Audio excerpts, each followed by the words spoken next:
8-Minute English. From Oat English. Open and talk. Hey, I'm Mia and welcome back to 8-Minute English. Today we're talking about something we've all asked ourselves, especially at midnight. Should I keep studying or just go to sleep? But before we begin, don't forget you can download your free PDF with the script and practice exercises in the description below. Our goal is 100 subscribers. Please help us reach it. Your support means the world. So, study or sleep. Let's be honest, we all want to improve our English. And sometimes we think the more we study, the better we get. But is that always true? Imagine this. It's late at night. You've been learning English for hours. You're tired. You make a cup of tea. You say, just 10 more minutes. Suddenly, it's 1 a.m. Does that sound familiar? Here's the thing. Your brain can't learn well when it's tired. In fact, too much studying without sleep can actually hurt your progress. There's a study from Harvard that shows something amazing.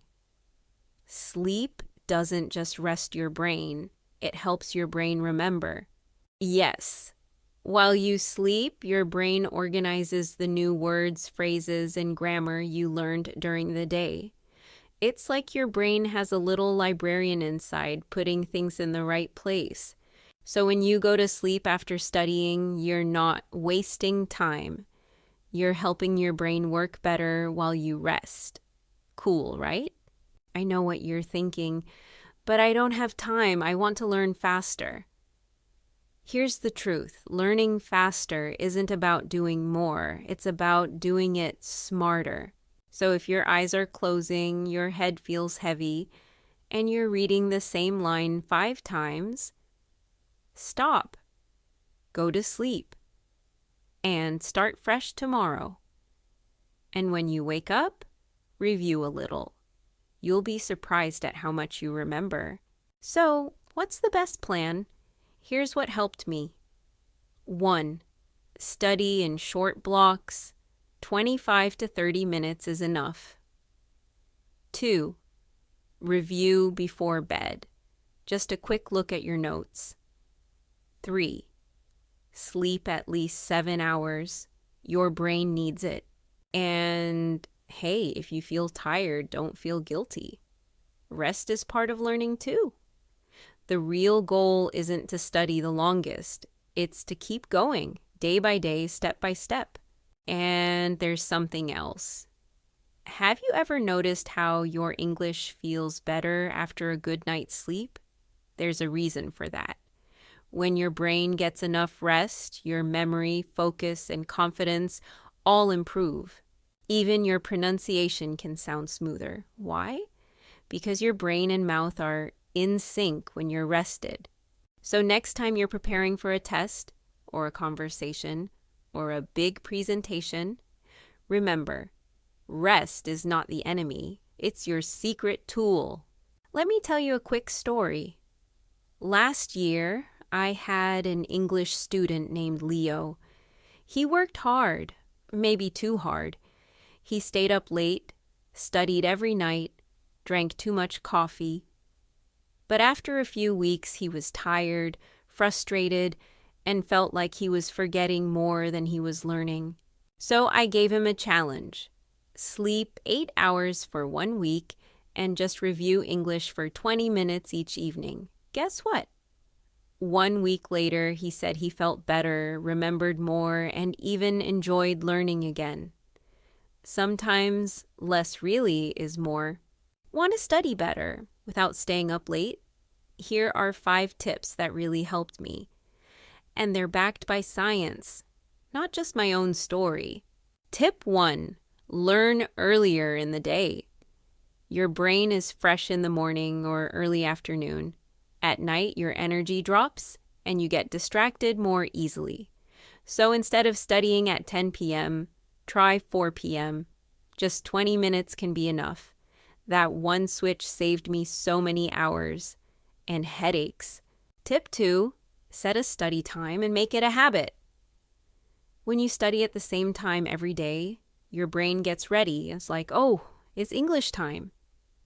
Even better, choose a short time. 25 minutes a day is more powerful than 2 hours once a week. I call it my tiny English block. No pressure, just progress.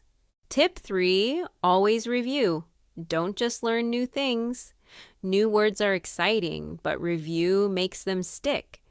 When you forget something and then remember it again, that's how memory grows stronger. I keep a list of yesterday's words and spend 5 minutes reviewing them each day. Simple, smart, super helpful. Tip 4, learn with your ears, not just your eyes. Listening helps you learn even when you're tired. So in the evening, just play a short podcast or video, like this one, while you relax. Sometimes I just listen while making tea. No stress. And I still learn something. Tip 5, stop at the right time. This sounds strange, but it's true. Don't wait until you're exhausted. Stop while your brain still feels good. So you'll want to come back tomorrow. Trust me. I used to study until midnight. Now I stop at 8 p.m. And I learn faster. So next time it's late and your book is open, ask yourself, what does my brain really need right now? If the answer is sleep, then close your book with pride. All right, that's it from me for today. But now it's time for Rick. He's here to break down the key words from this episode with clear examples. As always, let's learn together. Hey, it's Rick. Let's look at some useful words from today's episode. I'll explain them in a simple way with easy examples. Ready? Let's go. Familiar, something you know or have seen before. Example, this word looks familiar. I think I saw it yesterday. Review, to look at something again, to remember it. Example, I review my notes every evening. Guilty, feeling bad because you did something wrong. Example, I felt guilty because I didn't practice English today. Frustrated, angry or sad because something is hard or not working. Example, I get frustrated when I can't find the right word. Stay up late, to go to bed very late, not sleeping early. Example, I stayed up late studying, now I'm so tired.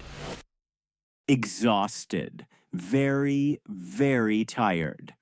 Example, after studying all night, I was completely exhausted. And that's your vocabulary for today. Use these words when you speak, and they'll become yours. See you in the next episode. 8-Minute English. From Oat English.